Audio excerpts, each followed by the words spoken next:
Welcome back to the Metal Exchange. Justin and Chris here with you for another week. This week, we go back to some power metal with Gamma Ray's Somewhere Out in Space. But before we get there, Chris, man, how are you doing? This week, I feel like I've been somewhere out in space. I have to say that the feedback that we've gotten for both the Shadow Gallery career retrospective and then the subsequent interview with Gary Wehrkamp has just been really overwhelming in a good way. I've been very just very moved by a lot of the kind words to say, and especially getting feedback from Gary, Carl, and Brent from the band.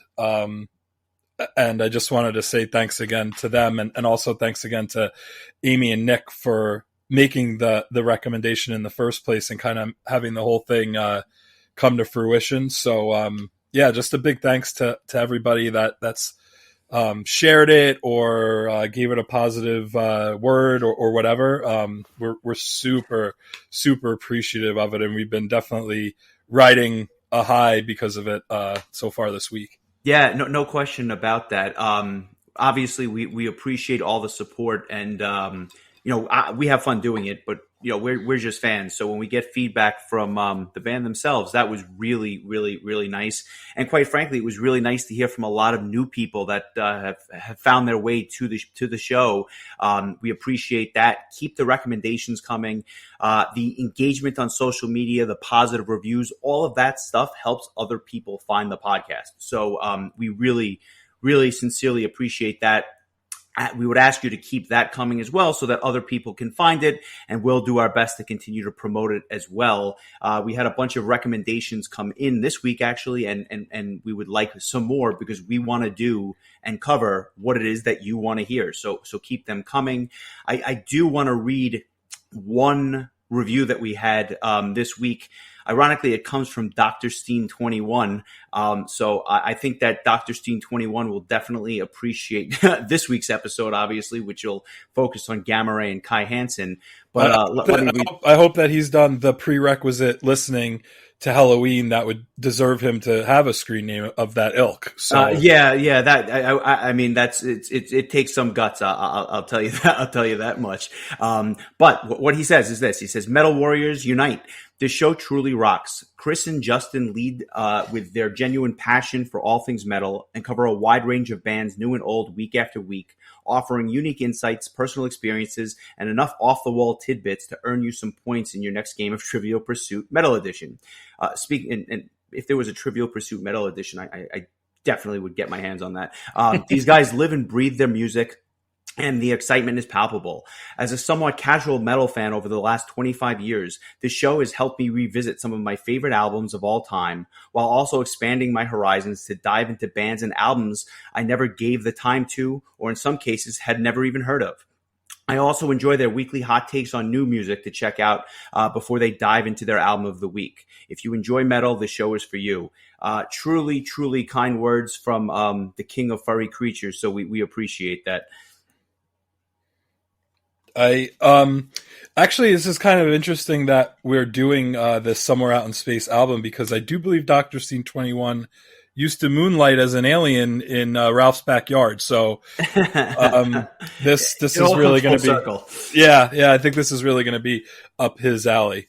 We appreciate it. Keep the reviews coming. As I said, it helps others find the show. But before we get into some Gamma Ray, what have you been listening to this week? And I have a feeling that there might be a tie-in here as well. Yes, actually, I have been listening to, since I did the interview with Gary, I've been listening to I think I spent all of Saturday just listening to Shadow Gallery on shuffle, just because I was just so over the moon about the band and how cool Gary was with the interview. And, I finally got a chance to sit down and listen to the new Halloween single Skyfall, and I mean, if this is just a taste of what this the full length self-titled album is going to be like, I mean, this is an edit, a 7 minute 20-second edit. So it's You very. couldn't cut this one down to 4 minutes. I know this is too much good stuff on too much meat on the bone. But if you enjoyed Pumpkins United, this is kind of in the same vein as far as Kai Hansen, who we'll speak plenty of today, and Andy Darris and Michael Kiske all doing vocals. It's more Michael Kiske than the other two, but they're all part of the song. And oddly enough, there are definite hints of Gamma Ray, I think, in this single. And I came to find out that Kai Hansen wrote the song, so it kind of makes sense. But I'm so excited to hear the other members of the band, like their compositions, like, Wyke and Sasha. And I'm hoping that that Kiske also writes a song or two, because he was always known for writing like some really interesting tracks that kind of were a little bit off the beaten path when it came to the rest of the album. Songs like We Got the Right and A Little Time, going back to the Keeper era, and some really interesting tunes on Pink Bubbles and Chameleon as well. So I'm hoping that he will get some songwriting credit on the new album. But either way, this single has got me stoked for the album, and I went ahead and pre-ordered that ridiculous, like, comes with like a Halloween clock and a Halloween flask, I think, or something. I don't know. It was like all this nonsense that I don't need. Go big or go home with this one, right? Yeah, I got a copy of the vinyl, a copy of the CD. I think I pre-ordered it on iTunes too. So, it's not every day that Halloween releases an album that features Kai Hansen and Michael Kiske. So what the hell? I just went all in. Yeah, it is a truly, I had the hairs on my arm sticking up just being able to hear Kiske sing this stuff again. And I liked the song that they had put out in conjunction with the tour, but I like this one even better. I just think it's a Kai Hansen classic, and we'll get into that obviously in a couple of moments. But it was great hearing him write for Halloween again. It's just it's something we grew up on. It's something that I still love every bit as much as I did over 20 years ago. So it's definitely a good one. We'll post it this week if you haven't heard it, although I have a feeling that many of our listeners probably do, just because it is Halloween. But before we get into Gamma Ray, I two other things I wanted to mention. There's a single that came out by a band called Terra Odium. It was called The Clouded Morning. These guys are on Frontiers music, but sound nothing like the rest of the Frontiers lineup. These guys are, it's a unique brand of prog metal that reminds me of like Nevermore meets Spiral Architect. And part of the reason for that is a lot of these guys were in Spiral Architect, but it's kind of that guitar driven, technical progressive metal with a singer who's very much in the vein of a John Arch. I listened to this single a couple of times, and it really started to grow on me with each listen. And a lot of other people we saw on the internet were raving about this. I'll post this week as well, just because I think that there's a lot of people out there that will really appreciate this particular album, or a song. And the album, I think, is due out in a couple of months. So I'm looking forward to that. And it's nice to see Frontiers kind of expanding their horizon, if you will, just because they're fantastic at what they do, but there's so much other good stuff out there. They give them a nice platform. I look forward to checking that out. And another album that I know you have checked out, because we went back in the archives for this, I put on Dragonland's Astronomy album from 2006 this week. God, what an album. I mean, you want to talk about an underrated power metal gem. This is a absolute masterpiece, and I knew that because I've listened to it quite a bit. But I put it back on again for the first time in a while, and it holds up. I mean, I believe they're back together and actually recording another album, or another album might be on its way real soon. And I'm looking forward to that a lot. These guys are just fantastic. We should probably do a deep dive into this album, or at least one of the other albums in their catalog. I'd love to. This is like a favorite album of mine, and it was, Dragonland was always on my radar, but when they were announced to come to the U.S. and play at Prog Power USA, I really started to really dive into their catalog. And I mean, Supernova is one of my all-time favorite power metal songs, and there's just so many good songs on this album. Cassiopeia, Contact, Astronomy, really, really good stuff. Shout out to Jonas, lead singer of Dragonland, super nice guy, really funny dude. And I'll never forget him asking why Knops was wearing a Matthias Weinhandel jersey in the courtyard at Frog Power. So I asked the same thing. I'm not sure why anyone would wear an Islanders jersey, but that's neither here nor there. That's a story for another episode. But yeah, great stuff. Nice to go back and listen to after all these years. It had been a while. But without further delay, let's get to the reason why we're here. Your choice for this week, Gamma Ray's Somewhere Out in Space album from 1997. What really made you choose this? And I guess we'll start where we always do. How did you get into Gamma Ray in the first place? Okay, that's great questions. I'm ready to answer them.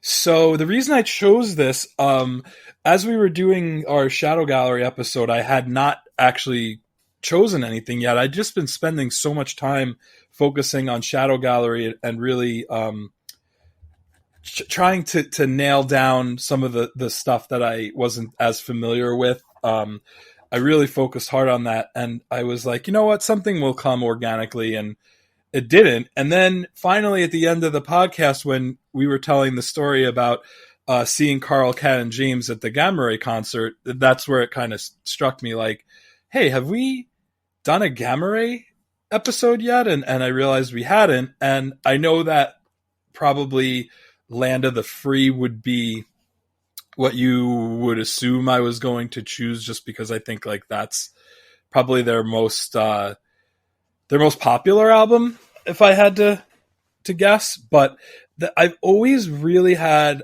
a love for Somewhere Out in Space, which came out after Land of the Free.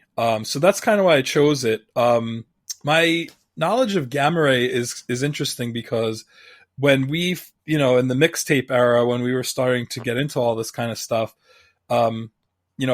Ralph, who was like our feed tube of a lot of this stuff, he wasn't really a big Gamma Ray fan, so I never really got to hear any.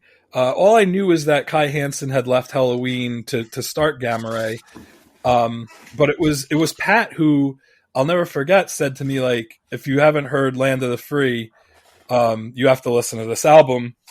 So I just bought it, sight unseen, or unheard in this case. And needless to say, I was completely blown away. I couldn't believe how much better of a vocalist Kai Hansen had become since Walls of Jericho, which you could check out our review of in the archives.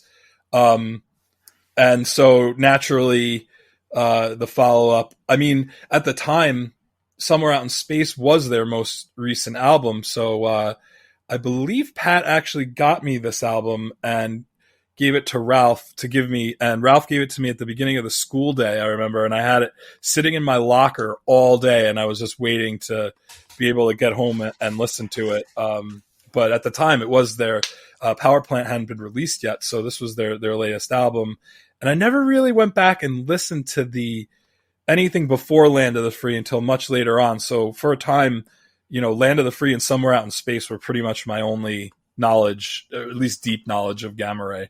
Yeah, and it's funny because when around this time they were a relatively new band. It wasn't like they had been around for forever or anything like that. They kind of got together and released their first, I guess they got together in like late 88, 89 after Kai Hansen had left Helloween, and they record their first album around 1990. So they were, a relatively new band when we started listening in around 97, 98. I too started with Land of the Free, and I was always a Land of the Free guy, if you will. And I always thought that was kind of their magnum opus. But I was so in love with that album that I wound up getting their live album, Alive 95. And the reason I bring that up is that particular album not only let me hear a bunch of those, classic, Gamma Ray tunes, but they had a couple of Helloween tracks on there as well, which, obviously as a Helloween fan, I loved. But there was a second disc on the album with 6 live tracks from the Ralph Scheepers era, which kind of predated this. And to me, it was very, very different than the Kai Hansen era with the 2 albums that they had out at the time, with obviously Land of the Free and Somewhere Out in Space. And I was kind of curious about that like old stuff, but it took me a while to get my hands on it. And it's funny, we were interacting with somebody earlier this week, and they said they actually said that their number 3 album of all time was Sigh No More, which I thought was really, really interesting, because when a lot of people talk about Gamma Ray, they talk about Land of the Free and a couple of albums that follow it, that kind of took them into the 2000s. You really don't hear them go back to that, those classic beginning albums. And for this person, Sigh No More was their number 3 album of all time. So I actually think we should probably go back and do one of those albums at some point, because the music on those first 3 Gamma Ray albums is a lot different than what you would ultimately hear on Somewhere Out in Space. I completely agree. And I think that's why it was hard for me to get into it when I first heard it. I mean, I don't know if it was just because of of Ralph Scheepers on vocals, and I had gotten used to Kai singing. But I definitely need to go back and listen to those 3 albums again, because the songs that they play live from that era over the years, and the songs that they re-recorded for the Greatest Hits album that they did in 2000, where they went back and re-recorded everything from Land of the Free and back with the current lineup, or just really good stuff. I mean, Heaven Can Wait is one of my favorite Gamma Ray songs of all time. Heading for Tomorrow is an epic tune. Rich and Famous is a fun track.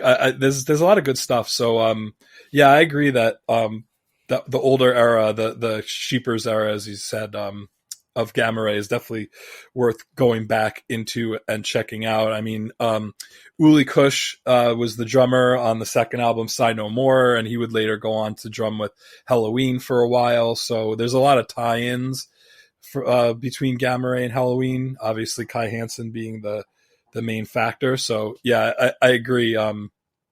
Definitely kind of let it pass me by for a long time, and I really would like to kind of sit down and kind of like what I did with some of the later Shadow Gallery albums that I missed out on. Some of the early Gamma Ray albums that probably deserve a better sit down and listen, at least as far as I'm concerned. Yeah, I think for me, I was so used to hearing Ralph Scheepers sing for Primal Fear, which sounds nothing at all like those first 3 Gamma Ray albums, that was kind of my image of Ralph Scheepers, because I got into the game a little bit late when it came to his vocals. And I've only really recently come to appreciate his vocals with Gamma Ray. And again, I had a Live 95, so I knew, a handful of tracks, but I was only relatively recently in the broad spectrum that I started listening to those old Gamma Ray albums. And there's some really great stuff on there. It's just different. And because I first heard Gamma Ray, again, 1997, 1998. When I think classic Gamma Ray, I think of Land of the Free, I think of Somewhere Out in Space, and I think of their next album, Power Plant. And we could probably do an entire episode on just the comparisons and contrasting those 3 albums. But for this purpose, we'll try to keep it to Somewhere Out in Space, although I know that we will have a little bit of a broader discussion at some point. What were your thoughts when you went back and listened to this for the first time in probably quite some time? In a word, uneven. It's the first 9 tracks are like as perfect of a power metal album as I've ever heard. I mean, in my opinion, it's just one thing after another. Every song is so good, and then after that it just gets kind of weird. Like, yes, I'm so happy you mentioned that. Like, I'm sorry to cut you off. I just want to echo those sentiments. The first 9 albums, 9 tracks on this album, if they would have stopped the album there, it would have been a perfect 10 to me. And I think that it would go up there as the best power metal EP of all time. It's that good. And we'll get into the songs in a second. But something happens around track 10, Cosmic Chaos, which in and of itself is like a drum solo. And then it just falls off a cliff. Like, I mean, we'll get into it. But the reality is it falls off a cliff. And although there's 1 or 2 cool tracks, in my opinion, that come after it, it prevents it from being the best Gamma Ray album or the most complete Gamma Ray album, despite the fact that, again, the first 9 tracks are a 10 out of 10.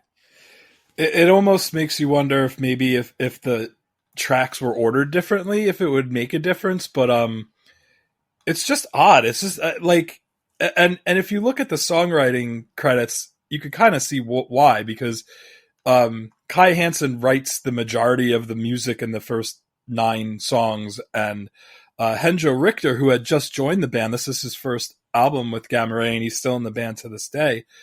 He wrote what I would argue 2 of the best songs on the album, "Guardians of Mankind" and "The Winged Horse." And then everything after that is I think is mostly written by Dirk Schlachter, who was originally the guitar player for Gamma Ray, and with this new lineup of bringing in Henjo Richter, he became their bass player, and he has been since then. Maybe that's why. Maybe because they didn't spread out or they didn't mix up the songwriting credits. Because it's the first 4 songs are Kai Hansen songs. It starts out really Kai heavy. And Dirk Schlachter wrote both of the ballads on this album, which are quite good. And he also wrote the ballad "Farewell," which was on Land of the Free. So it seems like Dirk is kind of their resident ballad guy. Sure.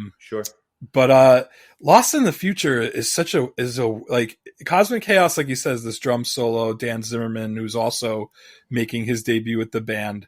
It's like a 45-second drum solo that goes into Lost in the Future, which is an odd track. And then you have Watcher in the Sky, which I don't know like which came first, the chicken or the egg, if it was the Iron Savior version or the Gamma Ray version that came first. But this song appears on both Somewhere Out in Space and also one of Iron Savior's albums. It might be their debut album or it might be their second album, but I'm not sure off the top of my head. But so Pete Sielck, I don't never knew how to say this guy's name. Tom Selleck. Pete Selleck. I've always had a problem with that as well. We'll just call him Pete. Well, for now. He co-wrote the song with Kai Hansen, and they both do vocals on both versions of the song, and it's a good song, like typical Kai tune.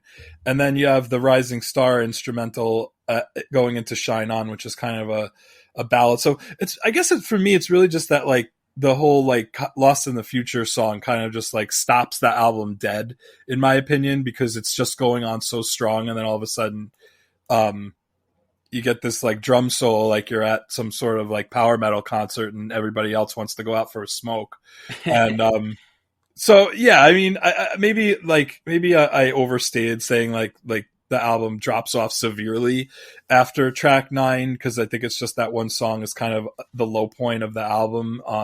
Because after that, it's pretty much just Watcher in the Sky and Shine On as far as full length songs go. But I guess it's just that the album starts out so strong, like all the way through. I mean, why don't you talk about the first 9 tracks? I mean, I pretty much just covered the end of it. So why don't you cover the beginning? Yeah. So, I want to make a couple of notes at the end, but I'll start with this. From the first notes of this album with Beyond the Black Hole, with the drum intro, you are immediately going 100 miles an hour into what is just like this phenomenal 6-minute opening power metal anthem.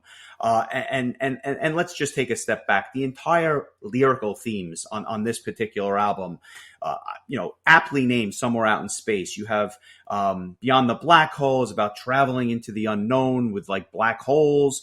The title track is about Star Trek.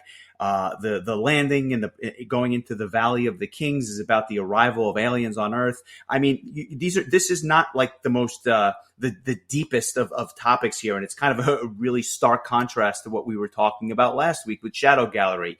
You're not really listening to this album for the lyrics, but the music on songs like Beyond the Black Hole, this power metal anthem with the double bass drum kicking the whole time. or a song like Men, Martians, and Machines, which slows it down just a bit, but just this guitar heavy, catchy, melodic power metal anthem to start the album. I mean, it doesn't really get much better. The third track, I would say, is actually, it used to be one of my favorites when we were in high school and we were listening to this. I was always a big fan of No Stranger, and I thought it was very, very underrated.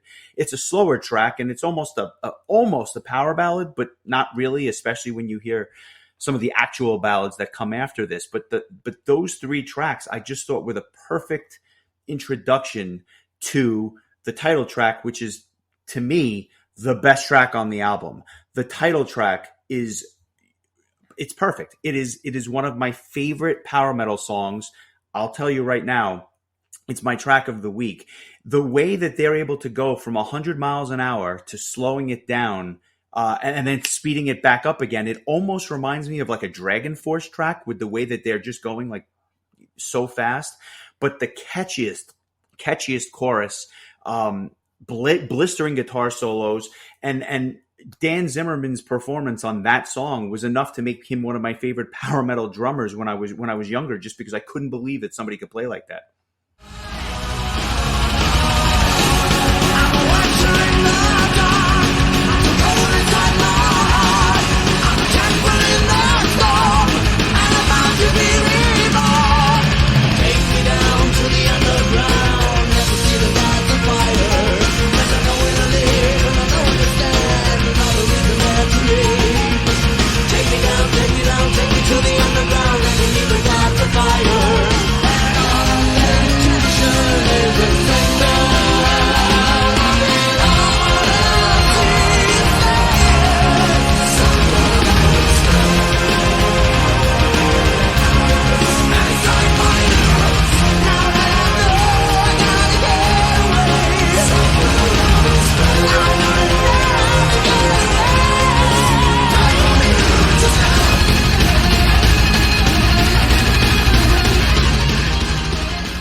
Yeah, I'm with you on pretty much everything you just said. I did not know this, and I read it on Wikipedia. Did you know that No Stranger was written for Michael Kisk's solo album? I had no idea about that, and Kisk rejected it because it was too heavy.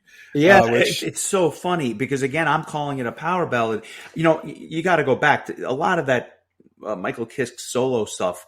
As awesome as it is, it really just highlights his vocals, and he had obviously moved away from, this type of music.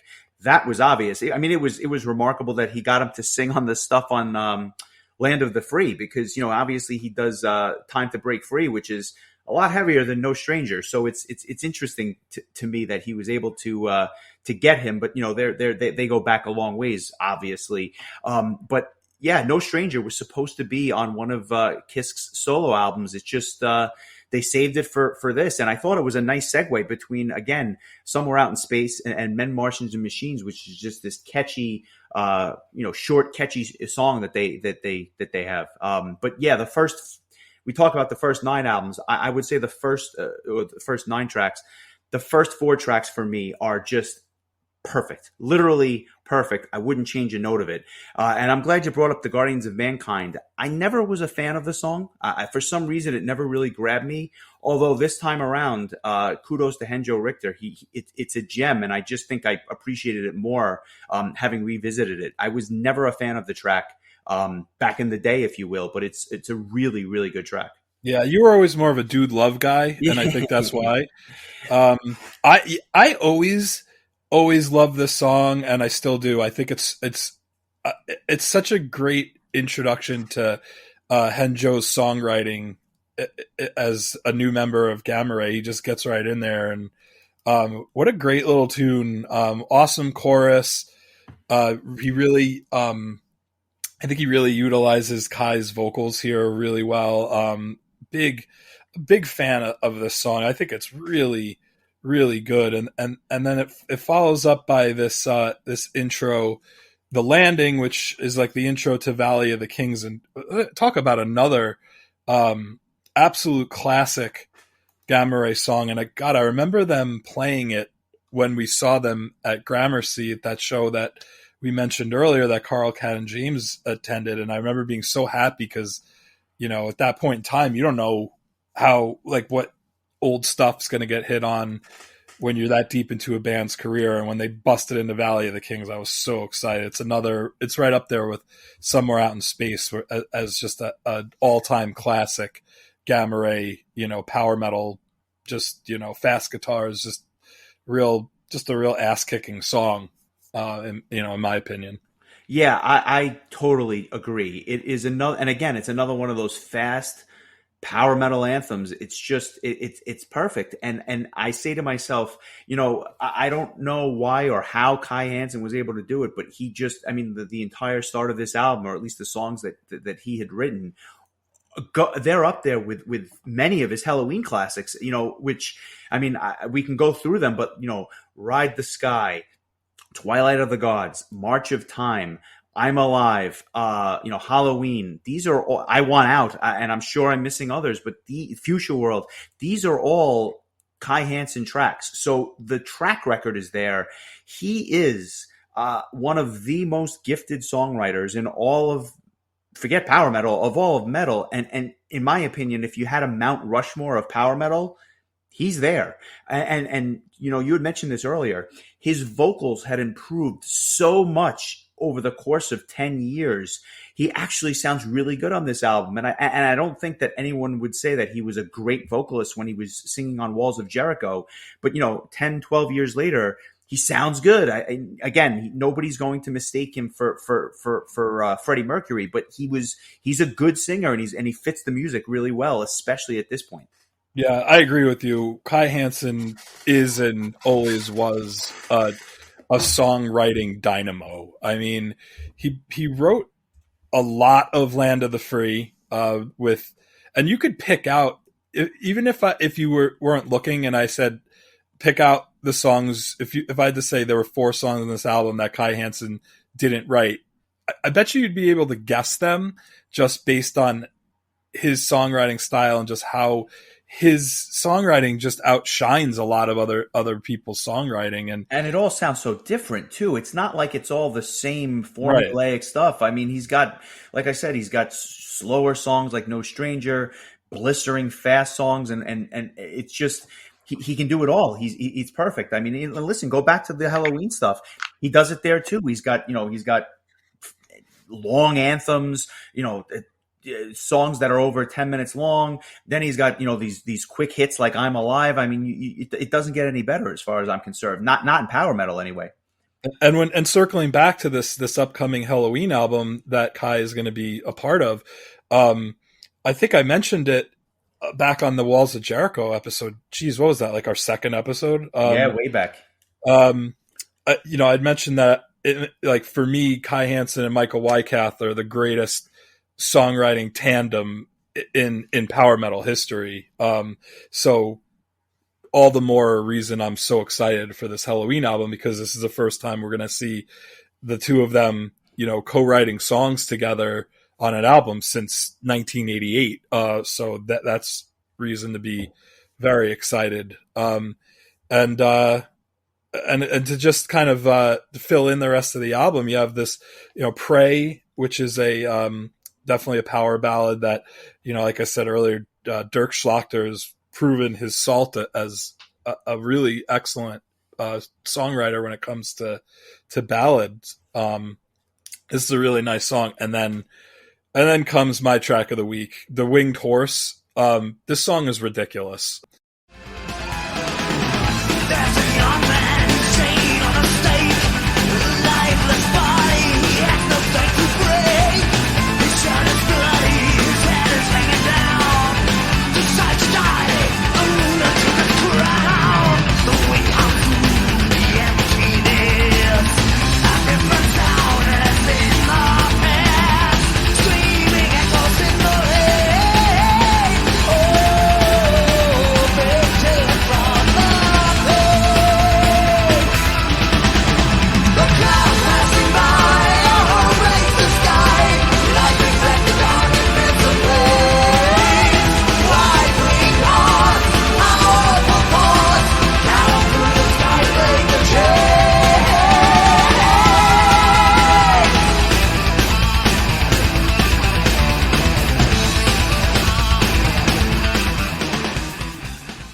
it just starts out with the guitar solo, and it's just this song, like, you talk about Dragon Force, like, this is a song that the Dragon Force guys probably were like in diapers when they heard it. But I mean, like, it's just this 7-minute power metal, fast as hell epic that everything about it is incredible.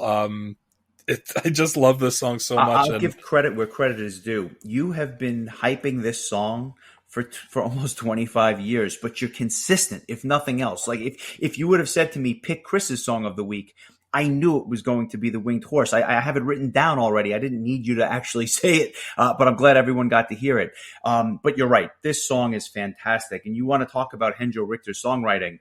I know that, like I said, I have a newfound appreciation for the Guardians of Mankind, but this is the home run that he hit on this album. The Winged Horse is absolutely amazing. There's no way around it. It's the biggest epic on the album. It's the only song that clocks in at over 7 minutes, albeit barely. But it's just from the moment it starts, it's a 7-minute track that sounds like it's about 3.5 minutes. Yeah, it's a beaut. I remember playing it. I had a metal radio show when I was in college, which, is this like the first time I've mentioned that 27 episodes in? I think it might be. But I remember, I'll never forget getting a request from our friend Brian.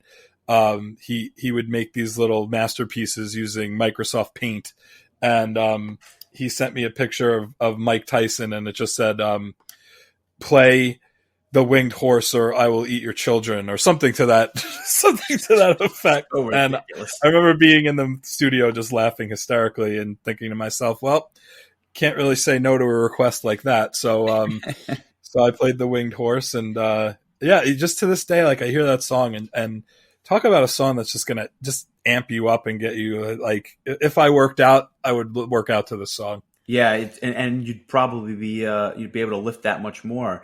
But then you have the drum solo, which we mentioned earlier.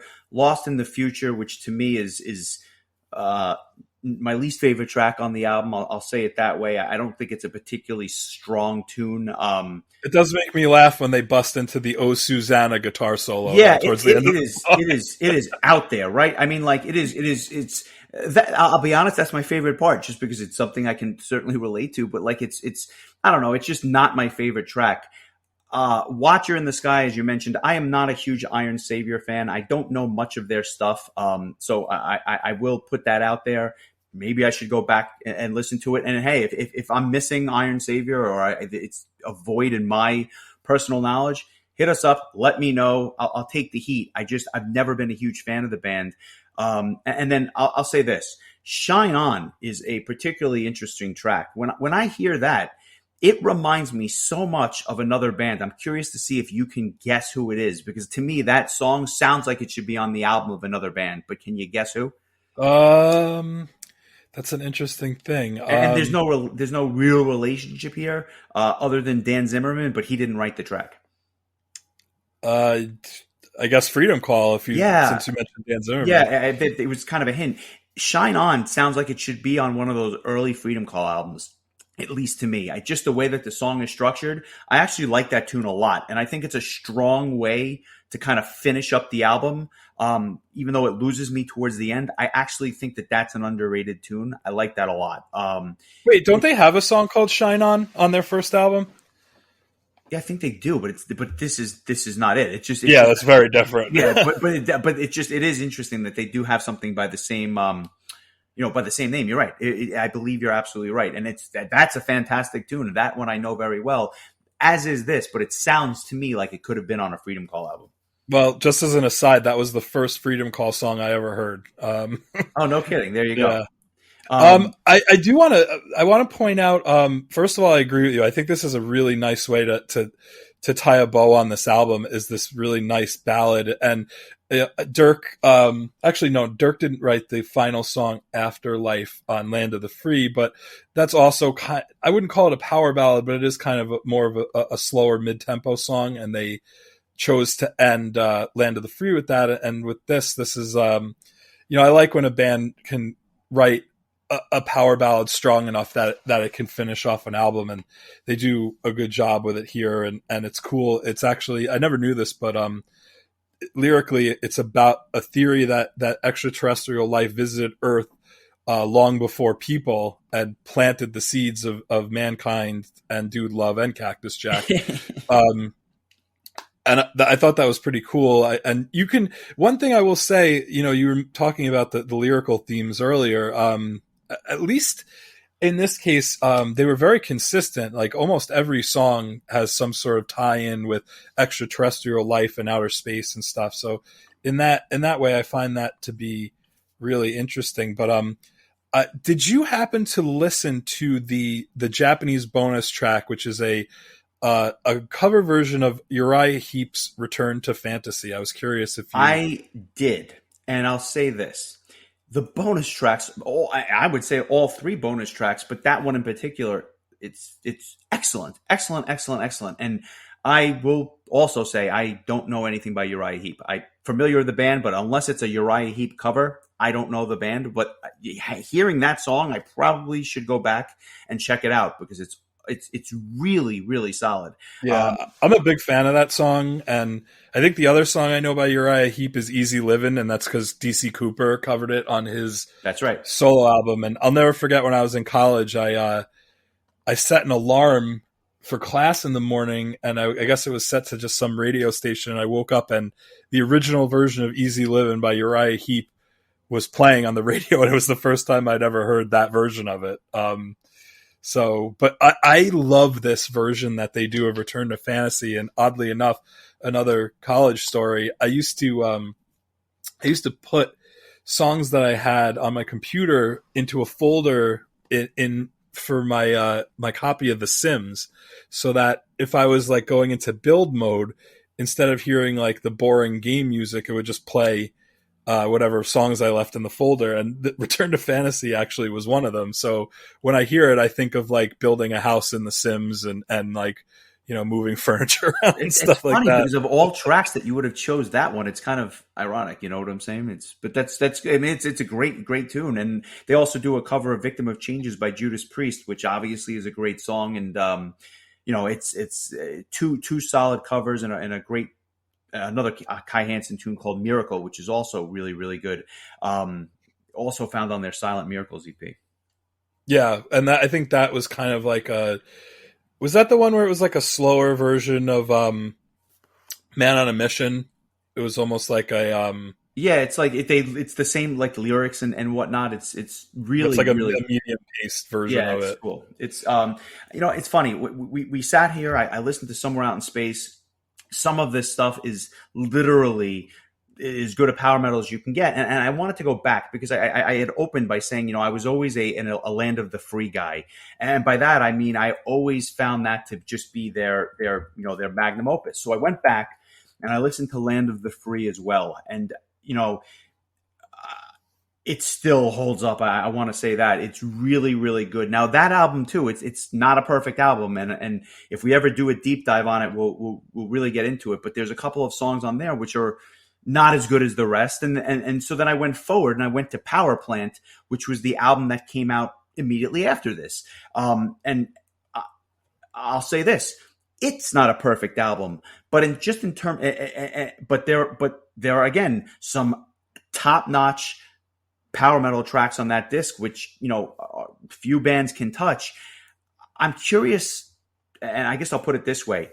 You have three albums, each of which have some of the most amazing music anywhere. Which one is the most complete to you? You know, just looking at the three classic, the first three classic Kai albums. Do you have a favorite, or do you have one which is, I guess, the most complete? You know, it's hard to say, and I think that the reason that like we feel that way about certain tracks is that I think that just the best songs on these three albums are just so good that it just makes the other tracks all the more apparent that they don't live up to like incredibly lofty expectations. Yeah, Sure. 'Cause like on all three albums, there's a couple of songs that I just think they're good songs, but they're set up against like a lot of really excellent songs. Like as far as Power Plant goes, like I'm not a huge fan of Short as Hell or Heavy Metal Universe. I think Heavy Metal Universe is the best impression of Manowar I've ever heard another band do. It is such a I know. Yeah, it's if you took it and you put it on Kings of Metal, you'd say, "Oh, this fits perfectly." It's just unfortunately not a good Gamma Ray song. Very good Manowar song, not a good Gamma Ray song as far as I'm concerned. So to me, and I'm sure we'll talk about this album in long form, but if you take those two tracks off of Power Plant, I think that it might be like absolutely 10 out of 10 perfect. But I could say the same thing about Somewhere Out in Space if it's just the first 9 tracks, and Land of the Free. I think if you took out like Gods of Deliverance and Salvation's Calling, and you're just left with like Abyss of the Void and Land of the Free and Rebellion and Dreamland and Man on a Mission. Man on a Mission's a totally different thing. Shout outs to Oscar. It's just, I think they're just victims of their own like incredible songwriting ability. And so it's so hard for me to say because it really depends on like which one I've listened to most recently. And I have listened to all 3 of these albums this week. I mean, gun to my head, I might say Power Plant, but I might say Somewhere Out in Space. I just, it's so hard to say because these 3 albums, like you said, have some of the best power metal songs ever written, some of the best metal songs ever written, as far as I'm concerned. Yeah, I agree. I'll say this. I think part of the reason I don't have Somewhere Out in Space in the level, and to this day, I still would go with Land of the Free, but I think it's because of something you brought up earlier, which is just the way that it was constructed. If you would have taken a song like Watcher in the Sky and made it the 5th track, or if you would have taken a song even like Lost in the Future and just buried it somewhere up front, I think that the continuity across the album would have been better and it might have made it stronger, as opposed to what for me just kind of drops off a little bit after the 9th track. And whereas I think that the other 2 albums that you mentioned, both Power Plant and Land of the Free, are just more consistent throughout, including the highest of the highs, but the lowest of the lows are just not all lumped together. And I think that that's part of the reason I still probably go with Land of the Free. Yeah, like better pacing, I guess. Yeah, that's right. Before we rate the album, I guess we'd be remiss not to speak about that first time we saw them in 2002. Do you want to get into that for a bit? Oh boy, I mean, we've talked about Prog Power 3, quite a bit, and this will be no exception here. I mean, one of the driving forces for us to attend that year was the prospect of seeing Gamma Ray play their first show in the U.S. And I mean, mind you, so was Angra and Ed Guy and Threshold and number of other bands. And I think we talked quite a bit about it in the Blind Guardian episode that we did. But yeah, I mean, this was like a can't miss lineup, and Gamma Ray for me probably was at the top of the list of all those incredible bands that played. For me, that was the band I was most excited about seeing, and they did not disappoint. And when they went into at the end of the set, they went into was it I Want Out or Future World or both? I Want Out. They went into God. Yeah, Ride the Sky and I Want Out. I lost my mind, and I'll never forget my first experience with Glenn Harveston curtain calling a band was when he closed the curtain on Gamma Ray when they still had one song left on their set list, which, if memory serves, was Send Me a Sign. I think we saw the set list on the soundboard or something like that, and I just remember thinking that was kind of funny that Glenn has always run a tight ship, and it's not being afraid to close a curtain on Gamma Ray is why. Yeah, I'll say, and I'll just say this. There was probably no doubt after those 2 days that I would be, a lifetime attendee of that particular festival, because who else was bringing Gamma Ray to the States in 2002? But that particular set just sealed the deal for me. I love Angra. Angra went on after them. Angra is one of my favorite bands. We've obviously discussed them on the show as well, but this set to me was just absolute gold. And again, this is close enough in time to these classic albums that you got to hear a lot of stuff off of it that you might not ever hear again. I mean, they played Beyond the Black Hole, which was just absolutely ridiculous. And then I'll put a bow on it this way. After Power Plant, they've released, a number of albums, and for me personally, there's some good songs on some of those albums, but they don't hold a candle to the three we've been talking about. Yeah, it's definitely their peak as far as I'm concerned, and obviously you agree. I actually went ahead and listened to No World Order after I was done with Power Plant, and while it's a very enjoyable album, it has some really good songs on it, it just doesn't reach the heights. No, it's missing. It's missing something. I mean, and again, that's not saying it's if you threw another if it was an Iron Savior album, it might be great, but it's just not to the level of some of the Gamma Ray tracks on Somewhere Out in Space or Land of the Free or anything like that. Yeah, it's. I don't know. I don't know that we talked a ton about the lineup, but this is Somewhere Out in Space was the first time that this lineup, which Gamma Ray would have. It was probably their longest running lineup in the history of the band. They had parted ways with Jan Rubach, who was the bass player, and Thomas Knock, who was the drummer. And like I said earlier, Dirk was their guitar player. He moved over to bass. Henjo was their lead guitar player. Kai would, also play guitar, obviously. And then they brought in Henjo and Dan Zimmerman on the drums. And this lineup would stay together, I think, all the way up until Dan was still on the album for Land of the Free Part 2. And he was on To the Metal. And okay, so the Master of Confusion EP in 2013 would have been the first recording without Dan Zimmerman. So that lineup stayed together for quite a while. At least in music, for a lineup to stay together for 17 years like that is pretty impressive.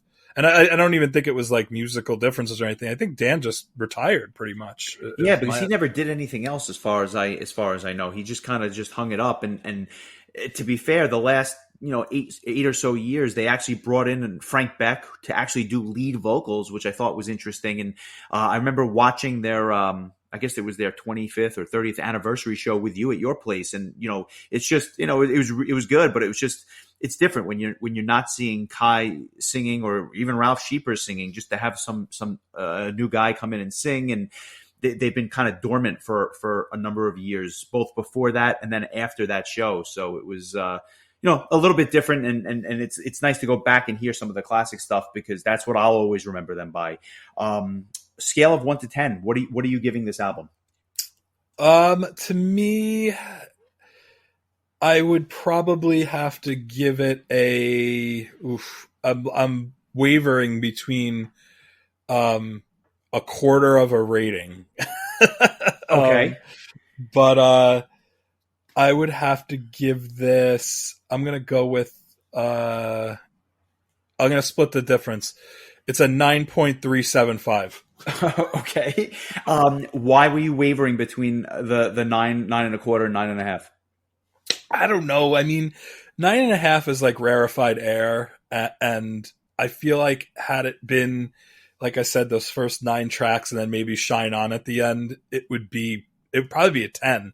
But I think that some of the other tracks bring it down a little bit. But I feel like to bring it down to a 9.25 might be too much, considering that you have like 6 or 7 incredible songs. So I stick by my 9.375. All right. I how could you argue with that, right?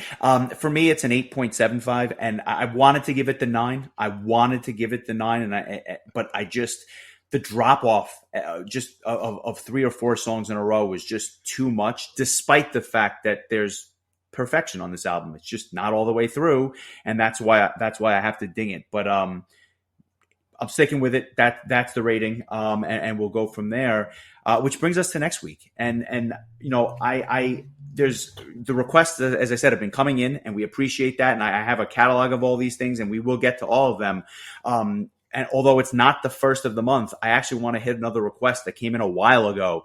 We're going back to thrash, and we're going to do some Megadeth because a request came in for Rust in Peace, and I can't think of a better thrash album to do than that one.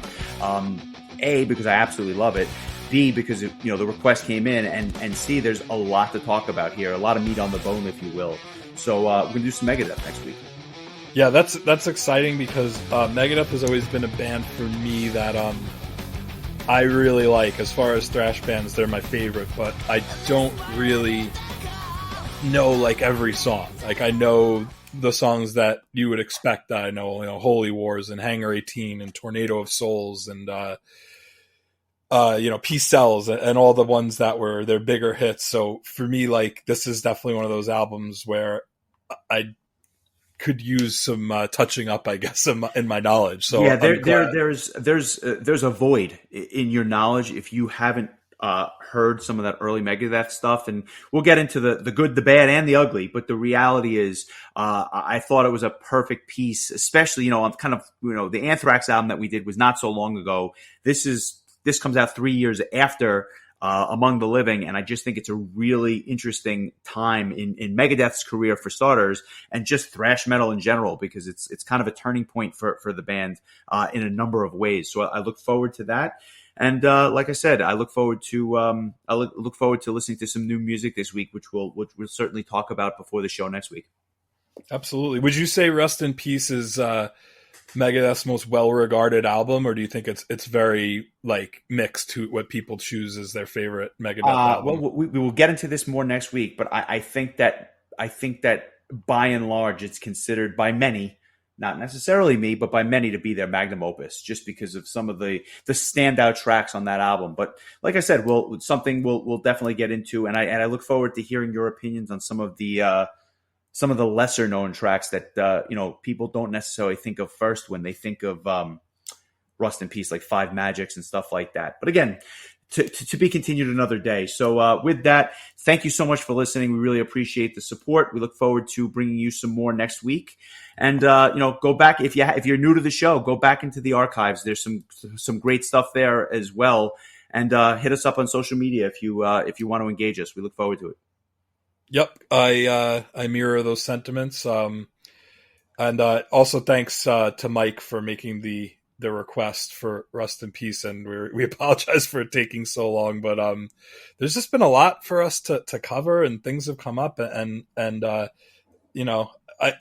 tend to get sentimental towards the end of these episodes, but it's just been really a real pleasure doing this, and this week especially with all the great feedback. I just wanted to just say this is thanks to everyone. Thanks to you, Justin, for being a great partner. And I plan on continuing this for the foreseeable future. This has been a really nice addition to, things that are part of my everyday life. And this last year has been, a trial for everyone. So finding a cool little hobby that doesn't involve having to leave the house has been a real nice thing. So. Totally. I couldn't have said it any better myself. So I'll echo those sentiments and simply say, until next week, stay with us, and thanks for tuning in, and have a great week, bud.